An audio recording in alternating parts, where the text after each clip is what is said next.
alaikum wa rahmatullah. Greetings, everyone. Thank you all for joining us here today. Today is a very special night where we'll be talking about something that I'm sure is in the minds of a lot of people and would like to learn more about property and casualty, or the path of property and casualty, specifically about casualty actuarial society. And who better to talk to us about it today than a fellow of CAS, Mr. Carlo Lahora. How are you, Mr. Carlo? Hey, Abdullah. I'm doing great. Thanks. Yourself? Good, good, good. I guess we can start now if you'd like. All right, perfect. So, hi everyone. My name is Carlo. I am here to talk to you about the wonderful life of property and casualty, which is also known as non-life, the non-life side of things. So, if we can go on to the next slide. All right, great, perfect. So for today's agenda, we're going to be talking first about myself, just to let you know about where I'm coming from, my experience and whatnot.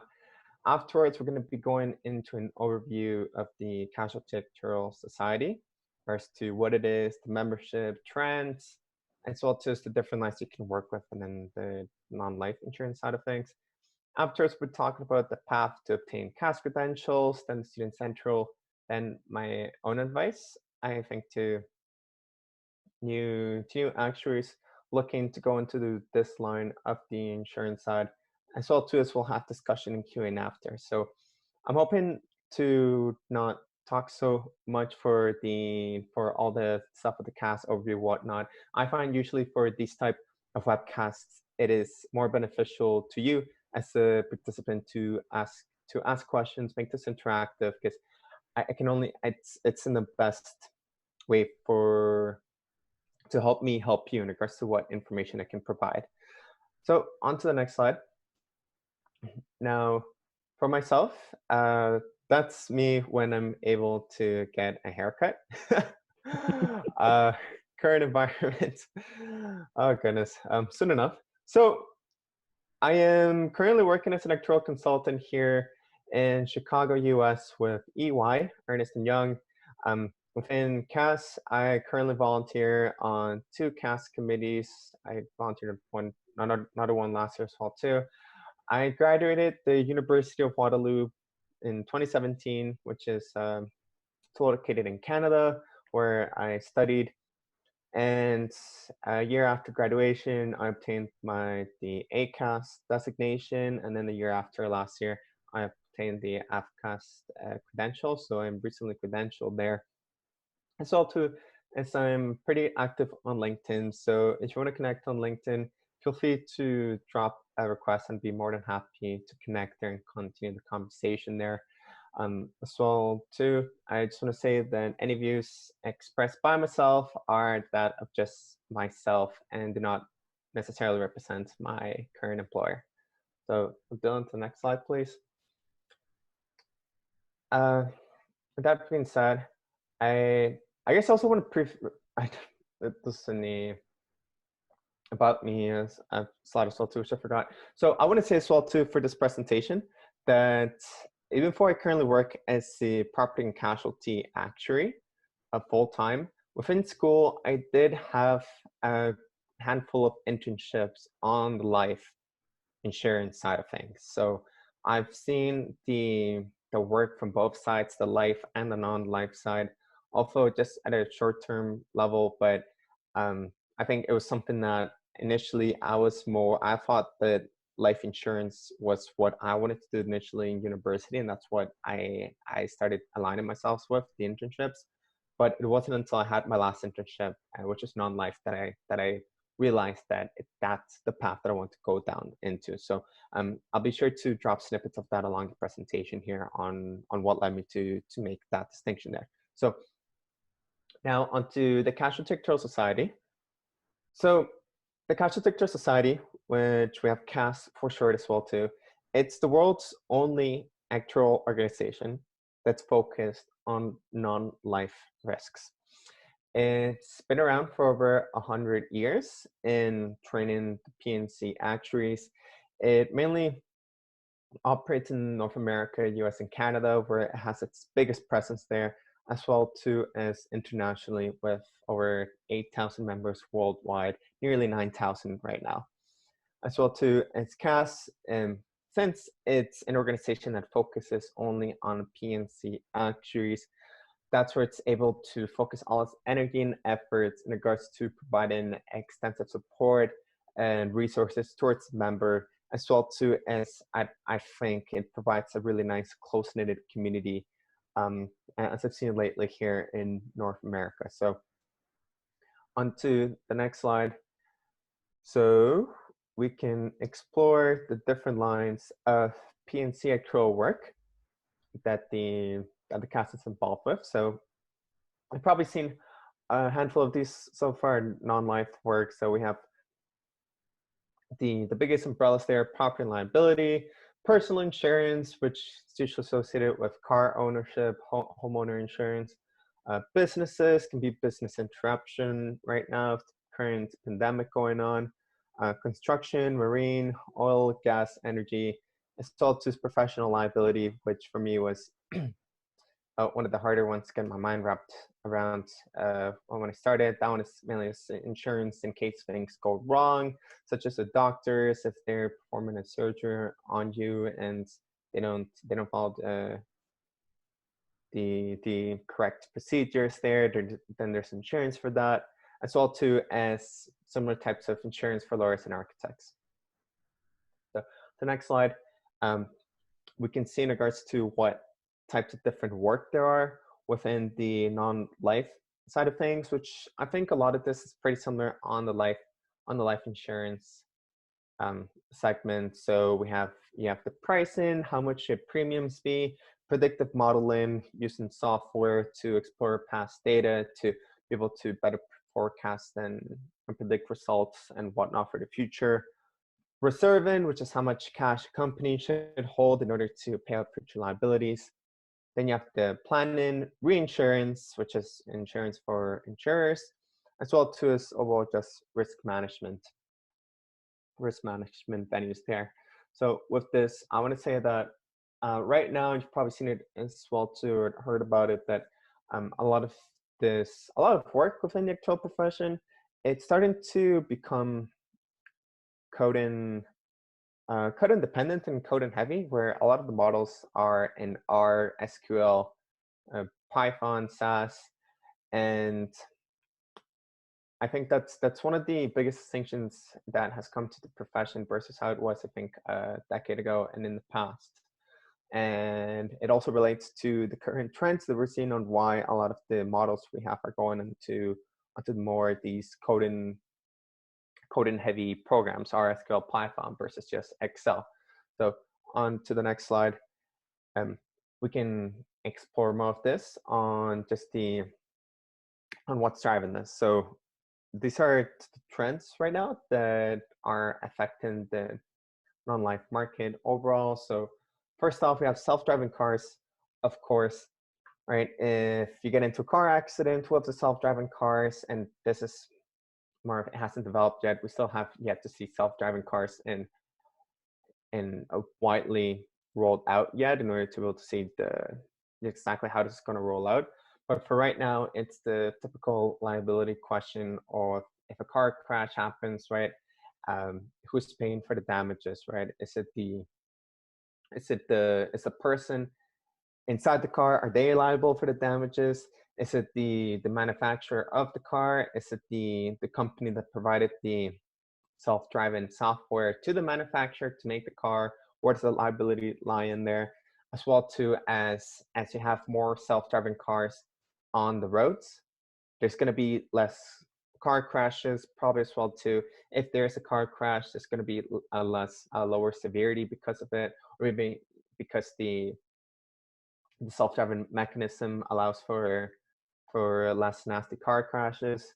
But it might even be higher severity as well too, because these cars are driving around with very expensive self-driving technology. So how's that going to relate to premiums? How's that going to relate to the overall personal auto space going into the future? That's one that's been, I think, hotly talked about in the last decade, and there's been estimates on when that's going to happen, right? When are there going to be enough self-driving cars to have this materialize. I think there's estimates ranging from as early as 2030 to 2040, 2050, 2060. So that's going on in the pipeline there. So too, as we have the Internet of Things and big data. And I think this is where one of the more prominent points towards the coding languages, right? And I guess too, there's just a lot of data being produced in our current world, right? One of the people in my network told me from their firm, which was a very big non-life insurer here in North America, from the telematics side of things, and that the information being produced by cars, right? How fast is the driver going? How much are they accelerating, their driving habits and whatnot? That non-life insurers, that product of within the non-life insurer is producing as much as numerous gigabytes of data per second, right? That's a lot of data to process and analyze whatnot. So we have that affecting the practice as well too, big data. The globalization, international businesses, on what's the more globalized businesses become, the more complex insurance becomes there. Cyber liability, which you can relate to just overall hacks that have happened. I believe the Marriott hotels had a big hack back in 2018 where millions of customer data were compromised then. We have drones, which goes more into new products, right? We have drones which are happening now. I believe within the next decade or so, we'll be seeing a lot more of robot insurance as well too.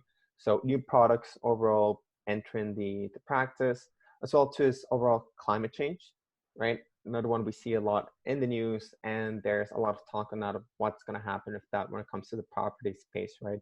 I think especially when it comes to the catastrophes, right, and hurricanes, tornadoes, and other implications of that. So on to the next slide.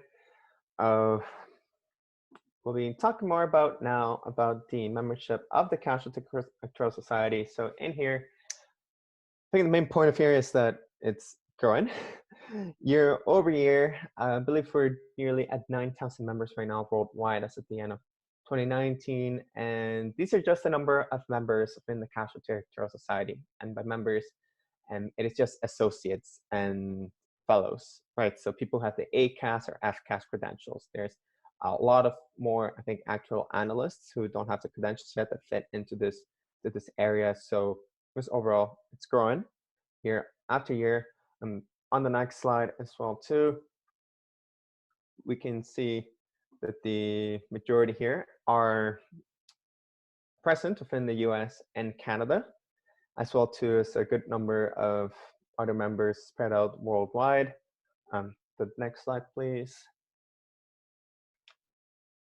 And so to here, we just see the overall types of employment from the CAS members. And this one will be very similar to what the life side will see, I believe. So we'll have around half of them were just with the primary insurers, the direct providers.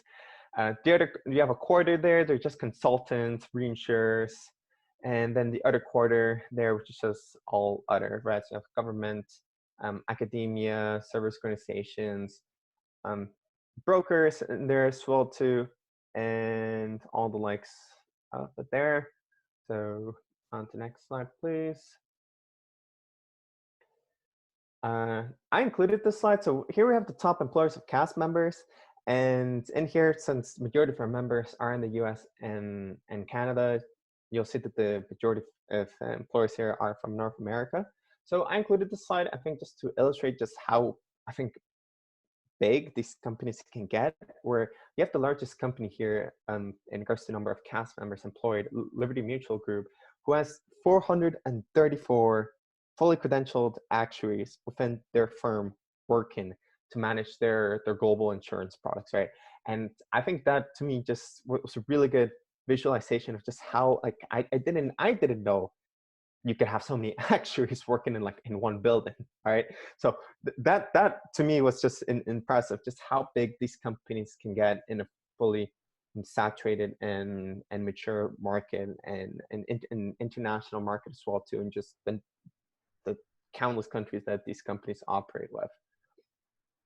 So to the next slide, please. So just a question. These are 434 with a fellowship, fully credentialed. Yeah, these are 434 fellows and associates. I see. Yeah. That's So crazy. Okay. yeah, I believe and that's a great question to have as well too. I believe even from one of the people I met at a networking session that worked for Liberty Mutual, they told me there was 500 to 600 actuaries in their firm overall, which would be included the non-credentialed actuaries, the actuarial analysts. So these numbers are definitely higher depending on which one you're talking about. So yes, a lot of people working for these companies. Okay. Great. So here we have I love this snake type of picture that I've seen since I went to school, actually. So we have the way to get your fellowship.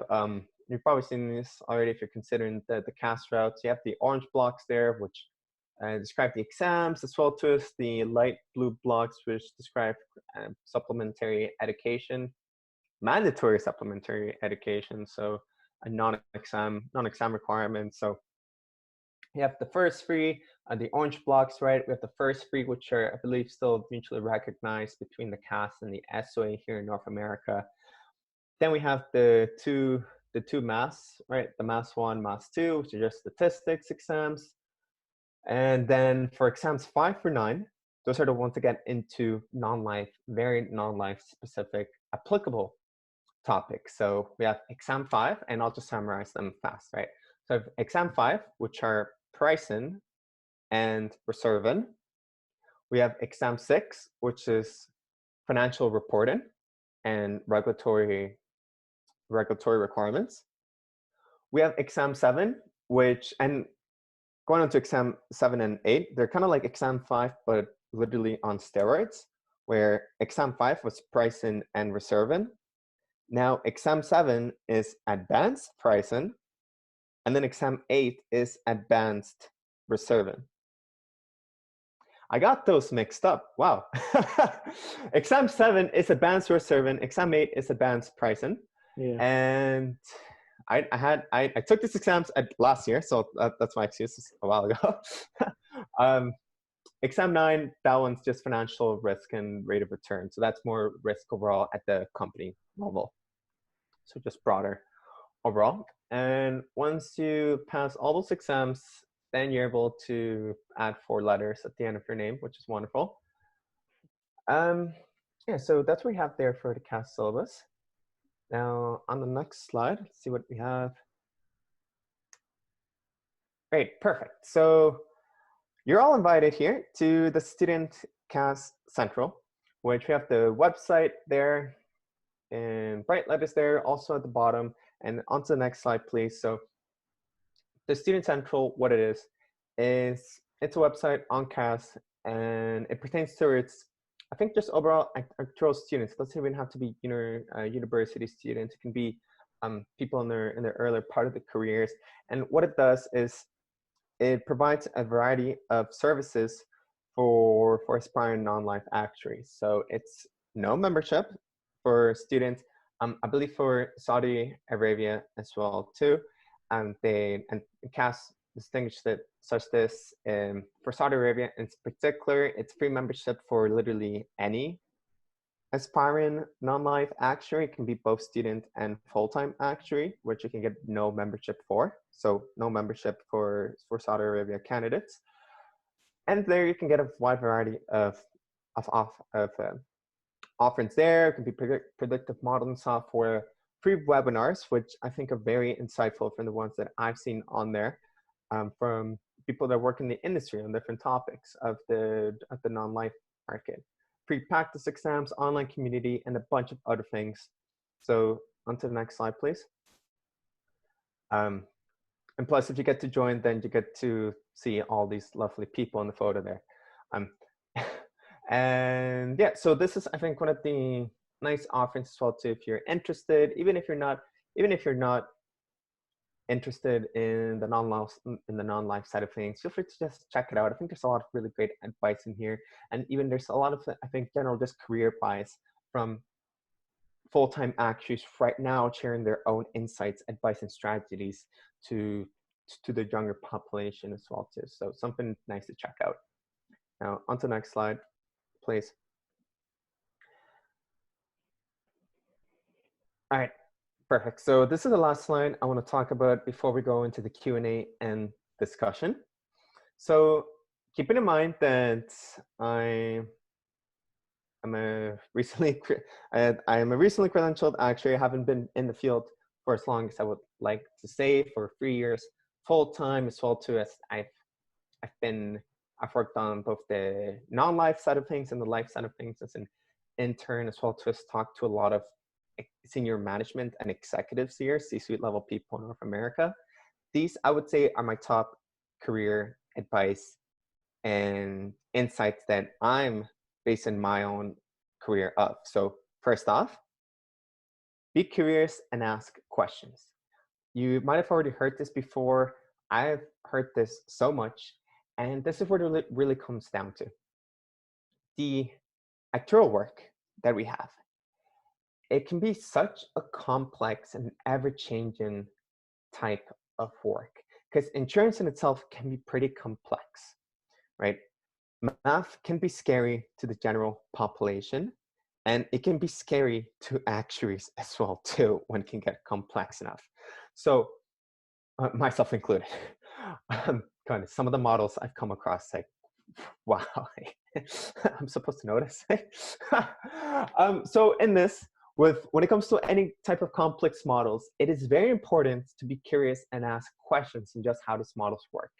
The more questions you ask, the more you're able to learn on just how insurance works overall and how the different types of lines of pricing, reserving interact with each other, not only on a national level as to what might be happening in Saudi Arabia, but also in an international aspect on what's insurance looking like within North America, Latin America, Asia, Africa. This, I think, is a really important foundation to set forth earlier on in your career if you want to aspire to making it to the senior management C-suite level positions later on in life. So, and this translates well to the second point here. The more questions you ask, the more you're able to learn. The more you do that, the more it's going to build and feed your intellectual capital. We live in an information age where it's not so much about what you're physically able to do, but it's more of just what you know and how well you know of it. One of the best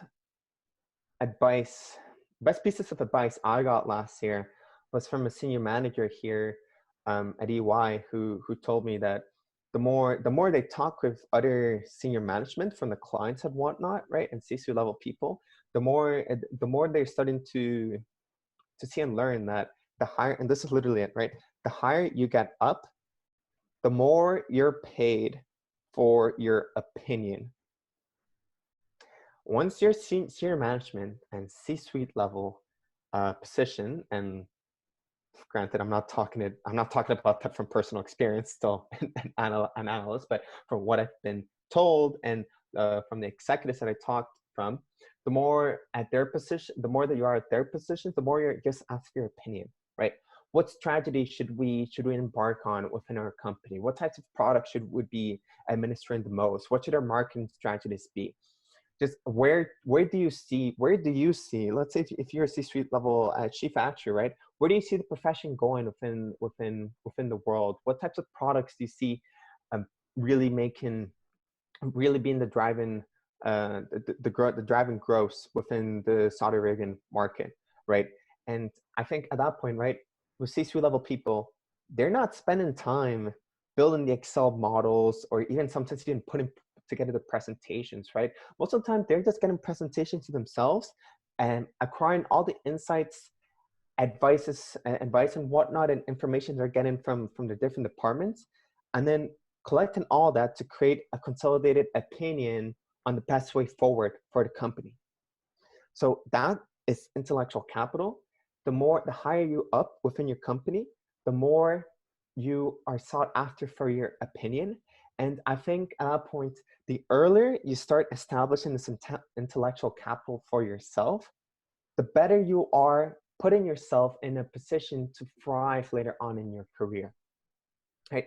So going off on that, that's the better you are able to build a good intellectual capital, I think the better perceived you are when it comes to networking, because when you network with other people, you're perceived as someone who's highly knowledgeable with personal auto, homeowners insurance, professional liability insurance, whatnot.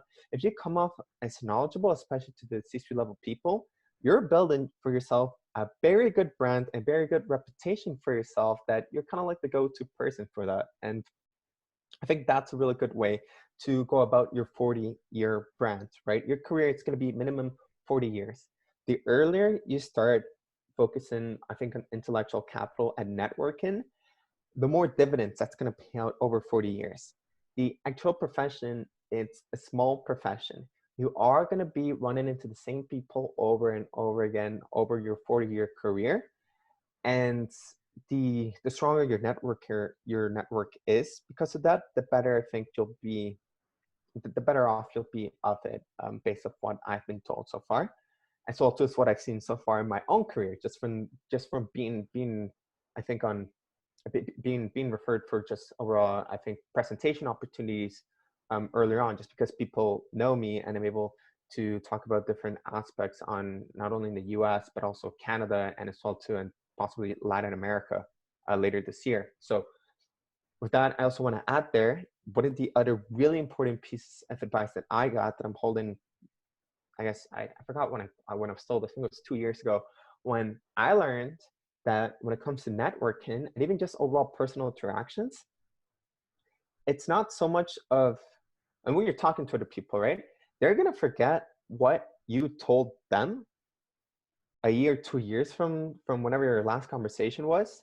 but they're not going to forget how you made them feel, right? And even this presentation, right? A year from now, if someone asks you about the presentation that Carlo gave, right? You're probably going to forget literally word for, you're going to forget word for word and even phrases that I said in this presentation, right? That's just how our minds work. We don't remember all the details from there, but we do remember two things. One, the main key takeaways that you took away from this presentation, and two, how I made you feel. Did it make you feel like this presentation was a waste of time? Did it make you feel like I can be talkative, approachable, charismatic? How did it make you feel? Because this is important. A year from now, that's what you're gonna mainly remember Carlo as. Not only myself, but also other people that you have interactions with, right? And here's the thing, it also goes two ways. Other people that you interact with, they're also a year from now, they're not going to remember exactly what you told them, but they are going to remember how you made them feel. And when it comes to network, I think it's very important to be remembered as, and this is within the career umbrella, right? It's important to be remembered as someone who's knowledgeable, credible, and likable. Because whether we like it or not, we live in an age where the more people, and this is literally what it comes down to, the more you are liked, the better I think you will have career prospects for yourself, because people want to work with you, people look up to you, people get along with you well. And with interviews, it can come down to a lot to that, right? How well did the interviewer like you? Did they like you enough to be able to spend at least 40 hours with you in the same room, right? They're spending more time with you more than they are with their families, right? So likability can be a big thing when it comes to networking. So that's all I want to say for this. Feel free to connect with me on LinkedIn as well too. Go Carlo Lahora on there. We're more than happy to connect with you on there and continue the conversation there if you'd like. But apart from that, that's all I want to be speaking about right now. But now I do want us to get into the Q&A side of things. So if you have any questions at all, feel free to pass them along to Abdullah here. Feel free to ask whatever you'd like. I can be an open book. I've been told I'm an open book. I have no filter, but all the views, everything I say is myself, not my employer. Right? All right, Abdullah. Thank you for that presentation. That was really some really good advice. We've got a few questions asked while you were presenting. We have here a question here from Ahmed Al Hamdan.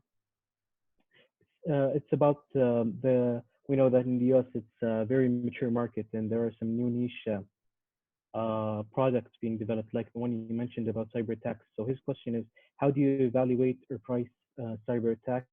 And well, is there like a developed model for that, or have you not worked on something like that?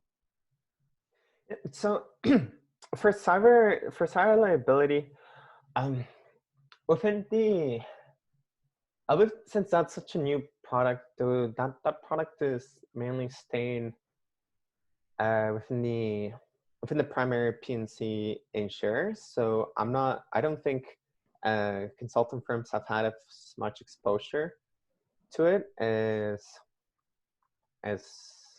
currently. Anyway, so I'm afraid I can't speak to that. I believe from if there's articles from the CAS website on it. I believe I read it one a while ago, but I forget. But there's newsletters from the CAS website, which are really great sources of information as well too, on that. And hey, and I just want to say, hey, actually that's a great point on intellectual capital, right? Like the more you learn these type of stuff, the better able you are to speak to these type of things. So I'm actually going to take that away. That, like, to me, it serves as inspiration to be just learning more about these type of things. And even for yourself as well too, it's very, like, this is just a prime example of just how important intellectual capital can be for this. So in short, no. Okay, we have a question here from Mr. I hope I'm pronouncing his name right, Raghav Ori.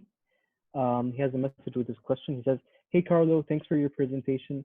This is the first such session I'm attending, and I'd like to thank the organizers for managing this so professionally.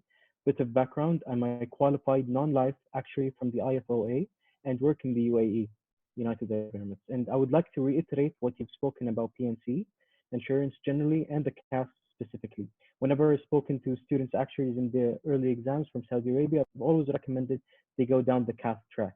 Even if they work in health insurance, the CAS is a great society, and their focus on research and publishing is inspirational."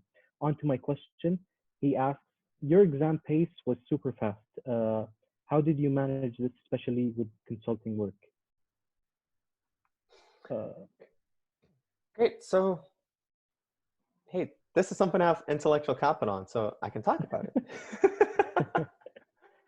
This is great. So on the exam side, I think there are so much I could talk about this. I'll speak to the things that come to mind right now on how to get through exams quickly. I do want to say as well too, on my LinkedIn profile, I wrote literally 6 articles with 6 articles with 4 strategies each. I have 24 strategies on my LinkedIn profile on just how, and literally the strategies I used to get through the exams quickly. Very, very practical. I think I've had a lot of good comments on that. So if you want to get more detailed answer, feel free to go on there. But for what I can say right now, in regards to getting the exams quickly out of the way, I think a lot of it comes down to self-discipline. I think for myself, I don't consider, within the actual world, I don't consider myself smarter than the average actuary. But I do think when it came down to studying, that I was able to just lock myself in a room and literally just study 12, 14 hours a day for multiple weeks and at one point a month at a time. And I think at that point, for anything, right, the more you do something, the better you get at it, right? So for exams, the more you're doing questions, the better you are going to be getting at answering other questions that come on the exam. So I think at that point, it becomes a lot of self-discipline, actually getting in the hours, because in the end, it's only going to be 40% of people that are going to be 40 to 50% of people that are going to be allowed to pass the exam, right? That's usually going to be those 40% of people. I don't think it's usually the 40% smartest people of the overall pool, but I think it's going to be the 40% of people who studied the most number of hours. So I think at that point, it's literally, it can be a numbers game for that. I think from there as well too, another big thing, besides self-discipline, a more practical advice here is for all my exams, not for all, for I think the last, after the first 3 exams, that's when I started noticing for myself that I don't learn as well of just reading the theory, whatnot, right? Of just how formulas are derived and what's the background and whatnot. So on the 3rd exam that I did, I noticed that, and this is what I met someone else as well too that did this, who had really good results of it. They literally just did practice questions from the start. They hardly read any theory, especially for the preliminary exams, not the written answer exams. For the preliminary exams, I had really good results, literally just doing practice questions from the start. I may not know how to create the correct answer, but the fact that I'm just doing it from the start, the faster I get at just noticing patterns in regards to how the correct answer would be structured. And the more I'm doing that, the faster I am actually getting better at answering the question on the exam. Because on the exam, you're not going to be asked about what's the theory behind so-and-so question, whatnot, or how well were your readings from the study manual, whatnot. But it's going to be more of just how well you're able to answer the practice questions. And if you're comparing to people, one that were doing the readings, and then eventually the first person just did the readings and the practice questions from this, and then afterwards the practice questions, right? So 2 phases, and the other person just did the practice questions from the start. When you get to exam time, I'm willing to bet my money that the person who actually spent their time doing what the exam would be testing on, that person's going to be doing better than the person who did both the readings and the practice questions. I think my strategy was very unconventional, but it ended up working wonders for me. That'll work well for the preliminary exams and multiple choice ones. For the written answer exams, it needs some tweaks in there, which I talk a lot more into detail in the LinkedIn articles on my profile. So if you want more details on that, go in there. But I would say that's overall for it. I think it comes down to a lot of self-discipline and actually just doing the practice questions. And remembering that in the end, it's literally, I think a lot of it can come down to just how many questions you did and how many hours did you put in compared to the next candidate. That's great. We have a couple of questions from Mr. Bahir Zidani, who's an actuarial science student studying in Canada and based in the UAE. His first question is, I think a big issue for most actuarial students would be making the decision between SOA and CAS. What advice would you give the students who are in that position? Yeah, it's a big question to get asked earlier on in your career, right? Which one do you want to do, life or non-life? And then you're stuck down that path. So I know for myself, I started out going a lot more into the life side of things because, like, for driverless cars, I was scared where I thought driverless cars was going to be a catastrophe for the non-life industry, right? Once a driverless cars comes around, there's going to be no premium. You're going to have non-life companies going bust, bankrupt. Okay, bye, I'm doing life insurance. So so much so I think I even told that I told that to a PNC manager in an interview. which is great. So I think for there, some things I want to point out here is one for I just want to say that for driverless cars, it's going to take a while for that, I think, to start having an effect in the industry. And even when it does have an effect, it's not so well known just how profound it's going to be. And even then, for the non-life side of things, non-life is an ever-changing industry where you have new products such as drones and drone insurance, robot insurance in the future, space insurance with the more which, well, that one's going to be in the future, more space insurance, right? Sending things up to the moon, Mars, whatnot. What's the other one? Cyber liability, which wasn't even much of a thing 10 years ago. And then besides that, I think the biggest thing for non-life insurance that helped me and that it reassured me that it is still going to be a big thing in the future is that non-life, and this goes for both, right? But non-life specifically, as long as the population keeps on increasing, more buildings are going to get built. More, and from that, you're going to have more risks. So from there, more buildings equals more non-life insurance products, more non-life insurance premiums. So the industry is always going to be there, right? So I just want to say that for the non-life side of things, because I know that was a big fear for me before, and it's just why I spent a lot of time on the life insurance side. But in the end, I ended up going on the non-life side of things. So from there, just some quick, I think, pros of each industry is that, and this are from the guidance I've had from talking to a lot of people on this, are from the life insurance side. This really varies. This is just really specific to each person, right? I don't think there's an objective answer to which one is the better, the better industry here. I think it comes down to just a lot on you, on which one you identify with the most. So for life products, I had someone, and I think this was a great point, I had someone tell me that they felt more comfortable working on a product that directly benefits people. If life insurance, health insurance, pensions, those directly go towards people's health, health-based products, right? Life insurance that they wanted to do that rather than be insuring items and things because they didn't find that fulfilling. And I thought that was a really good point, right, on why they chose life over non-life.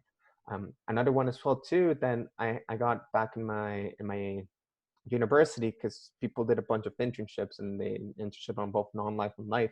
Some of the people that chose life insurance over non-life was people who felt that non-life was more subjective assumptions, where life insurance was more objective assumptions. So life insurance, and this comes down to just life insurance is, okay, let's talk about non-life. Non-life insurance, it's such a short-term product that a lot of the assumptions you're making, you can argue one way or another if such assumptions should be 10%, 15%, 20%, because it's a short-term product. There can be a lot of variation in that. Meanwhile, life insurance, it's such a long-term product that usually the assumptions, at least from what I've been told, they don't usually vary as much as they come with a non-life insurance. So from there, some people felt that in non-life insurance, you're just literally just rolling the die. There's not as much statistical support for one number over the other versus what there is in life insurance. And that, to some people, drove them crazy. So I would say that's some of the pros for life insurance. For non-life insurance, it can be for more technical people, just because there's, I said, from the personal auto insurance side of things, there's just so much data being pumped out that you need more sophisticated software and programs in order to be able to process the data. So you get into what's been a stereotype, at least in my university, that non-life was for people that are more that want more the technical side of things, especially when it comes to programming. And the other thing, I think, within the non-life insurance versus life insurance, this is one of the big reasons why I chose non-life over life, is that within life insurance, in regards to measuring the correctness of an assumption you're making right now over a life insurance product, it's going to be decades until you know if you were right or not, versus non-life, where it's usually just a few years versus you know if the assumption was right or not. And that was one big thing for me, that I cannot wait decades to know if my management of the risk was correct. I wanted something, I was more impatient, right? I want to know it like now. Well, now, insurance-wise, it's just 1, 2, 3 years from now. So non-life, because of that, I think there's a faster turnaround of the results. And I like that over life insurance. And is that right or wrong? Who knows? For me, it's right. For you, it might not be right. It might be right. And I think that's a question to ask yourself. I think besides that, I would go around as well to asking other people why they chose their industry over where they chose life over non-life or non-life over life. And I think you'll get some very insightful answers from there. For myself, it ultimately came down to, I want to see the results of my assumptions within a few years from now versus decades from now. Okay. He asks a second question as well, and he's asking, what is the actuarial work culture at EY, and how would you say it's different from other corporate accounting firms? I don't know how much exposure you know about other corporate accounting firms, but maybe you can give us a clue. Yeah, so actually, so interestingly enough, since it's a tight-knit profession, Mm-hmm. you can get pretty, not pretty, but a surprising amount of information and just what the culture is like at other companies. I think especially in Canada as well too, since I work in the US right now, but in Canada, there's not as many companies there. So what's going on in each company in regards to what's happening in the culture, it's very surprising that some of my friends over there, some companies in Canada, know exactly how the culture is going like in the other companies. And that's one of the big things. It's just, I find it very interesting. So there can be a lot of transparency there. Now within EY, here, the culture, this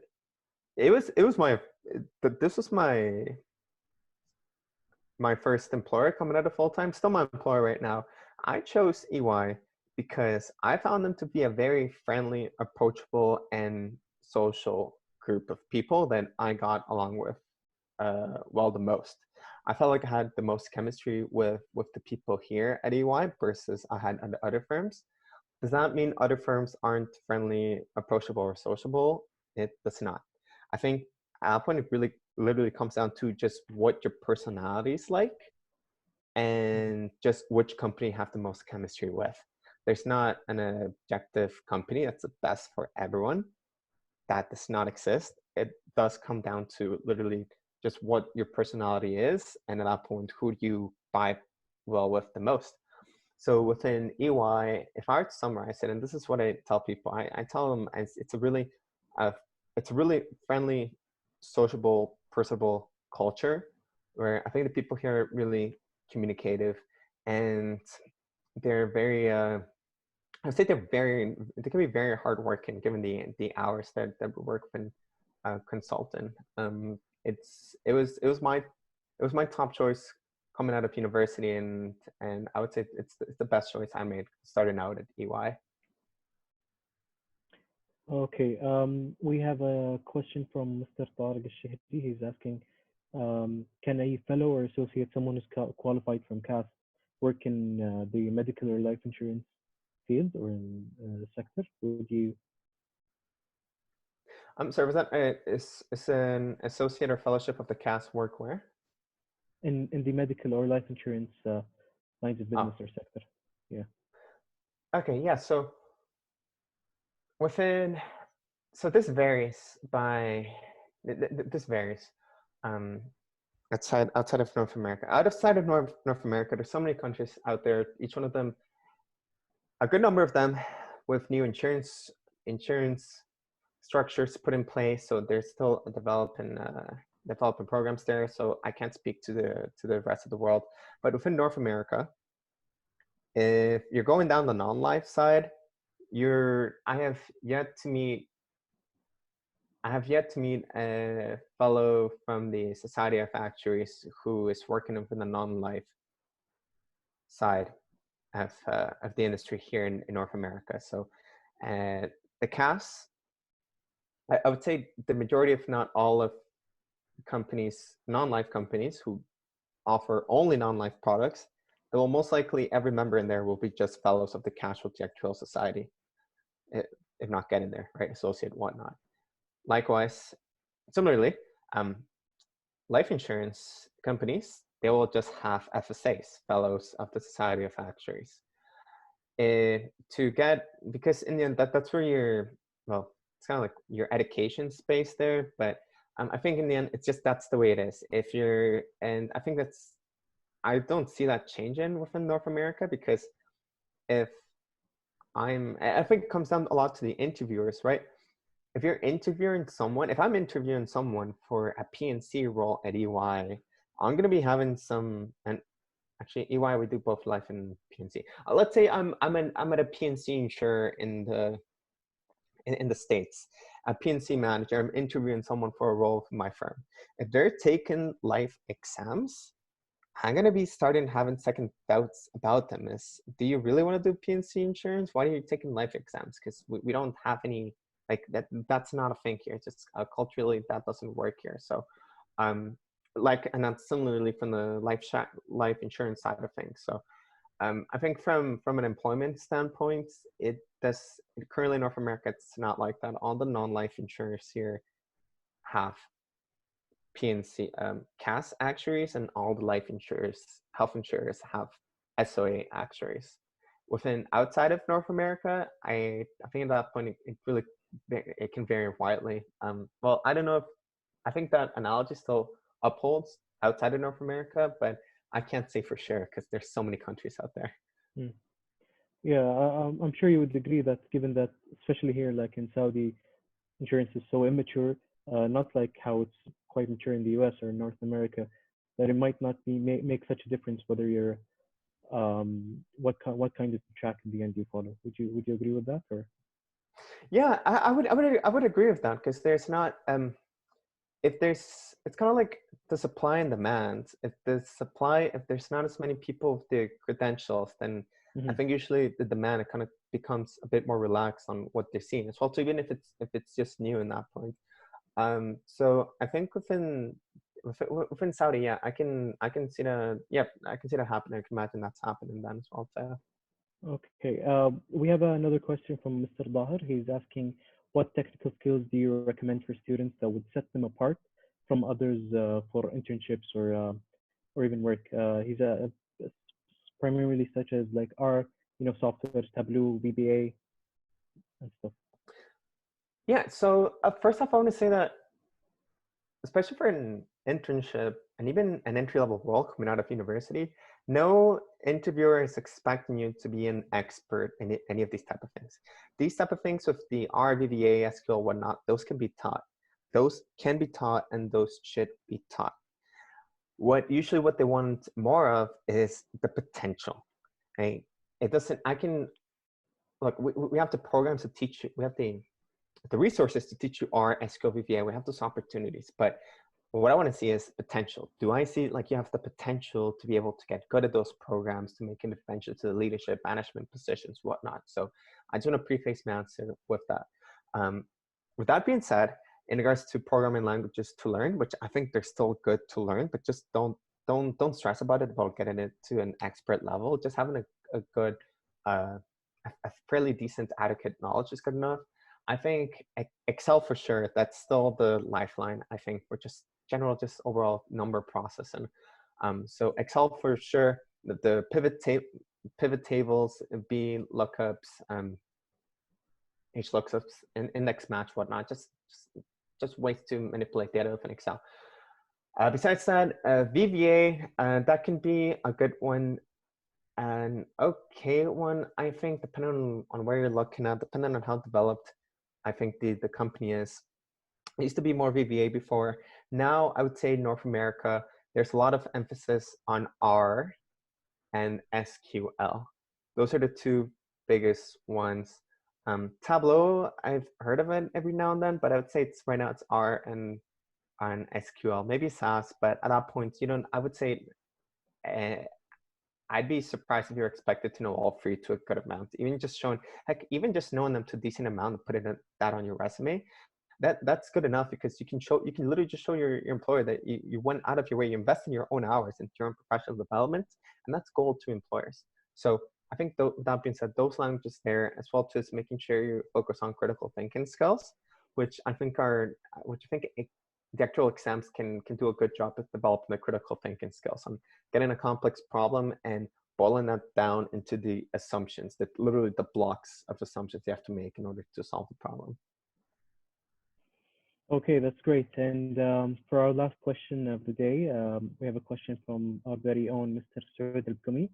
He's asking, is it a good idea to take exams from two different societies at the same time? Someone maybe who's really in that dilemma. to become an associate or a fellow from these two these two societies? Sorry. Okay, so I'm gonna assume that doesn't mean doubling up as in doing 2 exams in one sitting, but following two tracks, doing both tracks. Okay. So follow the Society of Actuaries track and the Council Directorial track. If you were to do that, writing the exams, so wow, that'd be a big accomplishment in itself. Having fellowships from both societies. I would say in North America, there every now and then from the consultant side, since we've worked a lot with factories from across the country, every now and then we get a rare person who gets both their FSA and their FCAS, and usually it's from people who switch from one profession to the other. I'd say, and I think that's the only reason I've heard of that happening. Besides that, in regards to benefits for yourself, in North America, I think the credential in itself, and this really varies from who you talk with, but the credential in itself, it's kind of like a thing that you have to do, but it doesn't necessarily guarantee if you're going to be a good actuary or not, because the credential in itself, it's just the more hours you put into studying something, the better you get at it, and eventually you'll hopefully be able to get it. So I think the hours you were spending in the second credential might be better invested actually learning more about the industry, about your intellectual capital, learning about how cyber liability is priced, like I will after this webinar. I'm not joking. I'm literally going to get that article and read more on that. And invest in those hours along those lines instead of doing the exams on that path, because I think in the end, a lot of the benefit there, I mean, if the majority of the actuaries only have one credential or the other, then at that point, even if you have 2 credentials, it's not going to be seen so much as a benefit. Like, you might stand out, but at that point, it's kind of like, well, you have 2 credentials, but 10 years from now, your senior management, your credentials, it's not going to be so much about your credentials, but it's going to be more of is how much do you know about the products, your network, all that stuff that I addressed before. So I would personally, goodness, after getting the FCAS credential, I am not studying for another exam. Like, FSA, no, thank you. So yeah.